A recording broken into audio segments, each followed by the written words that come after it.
Hey, welcome to another video by Moralis. My name is Bharat, and in this video, I'm going to be showing you how you can leverage Moralis to fetch all NFTs that belong to a given wallet address. So let's get started. So basically in this tutorial, I'm going to be showing you how you could build a super cool token explorer that basically shows all the NFTs that are owned by a given wallet address. And we're going to build this by just making use of our JSON RPC and Ethers.js. So like you can see here, the RPC method that we're going to be using for this is eth_get NFT balances. So let's just open this up. And before we get started, let me just give you a quick overview of Moralis and what these extended RPC methods are. So aside from all the regular JSON RPC methods which are supported by a typical EVM compatible chain, extended RPC methods basically provide custom methods or custom JSON RPC APIs that make it a lot easier for you to build applications that leverage Web3 data. So like you can see from this, some of the custom methods which are supported by Moralis are eth_get transactions for fetching all the transactions by a wallet address. You can basically get wallet history by a wallet address, and you can get a lot more things for ERC20 tokens, NFTs, etc. So in this tutorial, we're going to go over the eth_get NFT balances API and how you could essentially use that API to just fetch all the NFTs a given wallet address owns.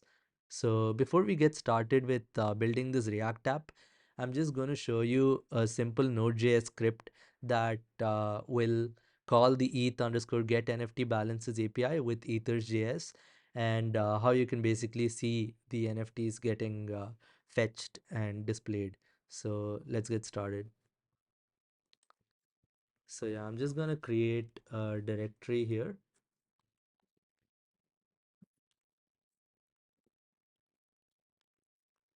and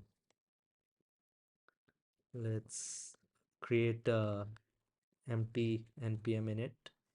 So I'm just putting all the standard keywords, yes, to everything. Let's install ethers, which is the library which we use for interacting with our JSON RPC provider. So now that it's installed, let me just open this folder up in yep, VS Code. So now let's just create uh, a new file,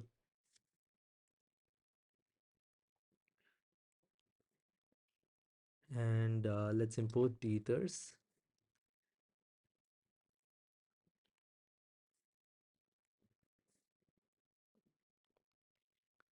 Now that you've imported ethers, the next step is to basically just create our function that fetches the NFTs. I think we just have to put this in brackets. Yep. And for this, first we've also got to install .env. So let me just do that as well. Okay. So the reason for an env.env is just so that we could read our JSON RPC URL from this env file. So I'll show you how you can obtain your node URL from Moralis. But before that, let me just complete this. So let's create a provider variable that basically is Ethers JSON RPC provider. And we're going to point this to the URL provider which we will put on the env file. So let me just see what we named it, Moralis node URL.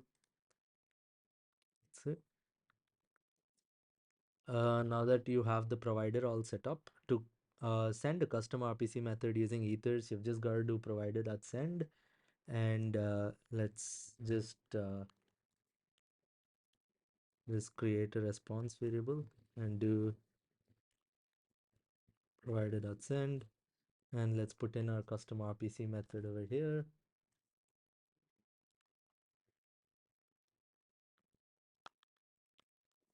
So once you've done this, the next field on this is going to be the actual parameters that you want to send. So for this, we're going to put all the parameters on this field. So the parameters for our field, we can basically refer to our documentation. So if I was to open the docs, like you can see right here, ETH underscore get NFT balances. For getting the NFT balances by the wallet address, we basically require the address for which you want to fetch. And then you have a lot of custom fields. Like if you're basically querying a wallet that has like a huge number of NFTs, then you can set limits and cursors, and you could query by batch, because at once you could basically query up to 100 NFTs for a given wallet address. So that's required when you're querying like that. You also have extra filters to exclude the spam NFTs, or whether you want to get normalized metadata, etc. So we'll be seeing all of that in the code. But for the next step, let's basically put in the parameters. The first parameter is basically the address. So the address is going to be, let's query Vitalik's address. So I already have this open here where I've queried for Vitalik's address. And let's just paste this. All right. So once we have done this, let's just console log the response. And we're going to call this as well. Cool. So now the next step is basically to obtain your Moralis node URL.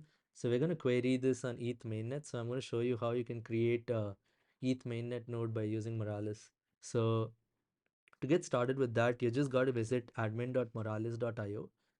Once you're in admin.moralis.io and you've logged in, you'll basically see your dashboard. You've just got to go into the nodes section, click on create a new node, select the protocol, which is Ethereum, and the network, which is mainnet. Once you have done that and you hit create node, you'll see that your node is basically created. I already had one node already, so that's why you're seeing two URLs. And essentially this is the URL. So once you've copied that, the next step is go back into the env file, and let's just paste the URL over here.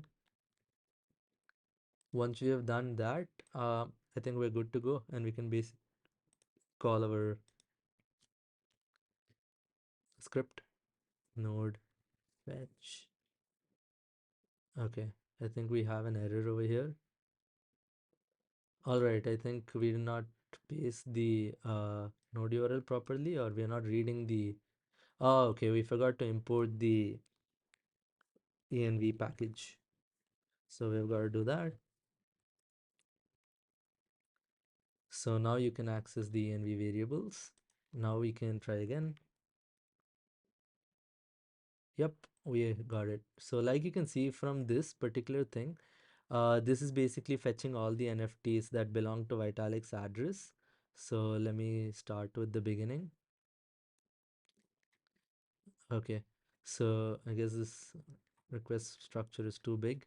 But yeah, like you can see, each NFT data that you get is basically well decoded, and you have the amount which is basically present in this particular token ID. So this is like a amount basically applies when you have like a ERC 1155 NFT. You can basically own more than one amount of that NFT. So over here, you can see the contract type is ERC721. So the amount is by default only one. The token ID represents the unique identifier of that particular NFT. You have the token address itself, which is the contract address of the token. You have the owner address, which is basically Vitalik's address. And then you have the block number where it was minted, the name of the NFT, the token hash, and the token URI, which basically points to the metadata of the NFT. And apart from that, you also have certain fields like possible spam.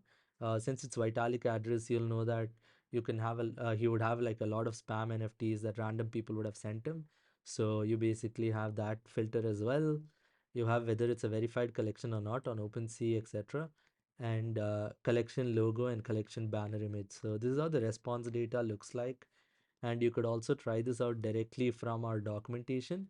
So to try it out directly from the documentation, you've just got to take the Node API key.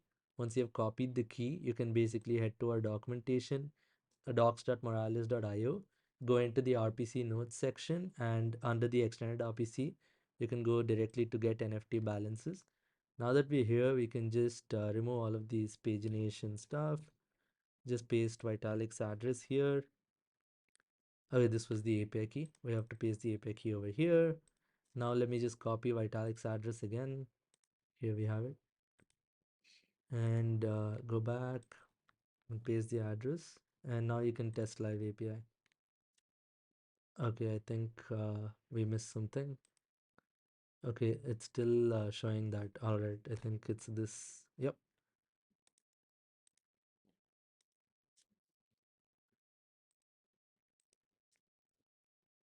We've got to close the bracket. Yep. Now that it's done, now you can come back to test live API. Address must be an Ethereum address. So I think we copied the address wrong then. I just copy this again and go back to the tab. Yep. Now we can hit test live API. Yep. Now you can see that we got the response. So over here, the page size determines how much results you basically have. And in this particular API call, we got like 100 NFTs. That's why you have like a cursor variable as well, so that you could query for the next 100 as well using this cursor. And like you can see here, you also get the details of the collection the NFT belongs to, along with the collection logo, the collection banner image, etc. So if you're building like a NFT marketplace or an NFT explorer, you basically have the go-to API for doing this. And all of this is basically in just one RPC call, ETH underscore get NFT balances. So now that we have basically queried the NFTs balances by using Ethers.js and our JSON RPC URL, we can go into our React app and try to dive into the code base over here. So like you can see in this React app, it's just a basic app that lets you again put in a wallet address, put in like a limit or a cursor if you're paginating between a large number of NFTs, and you also have the ability to exclude spam and normalize metadata. So these are some NFTs which are owned by this particular random wallet address that I found, and let's go into the code base. Okay, so let me just open the code base. Yep.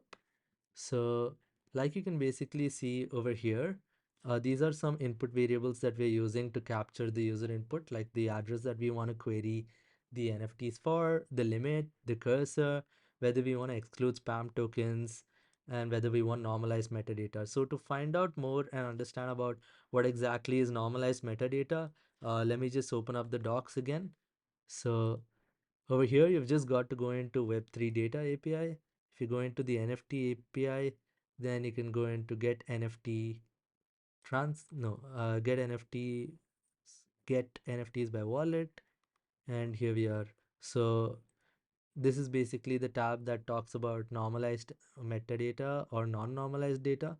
So normalized metadata gives you direct data in the form of this JSON, and everything is basically extracted out of the token URI, because the way typically the token URI looks is it's more of a JSON that's uploaded to IPFS, and it just contains the links to the image, to the name, to the description, and if your NFT has any traits, then those are also present on the token URI.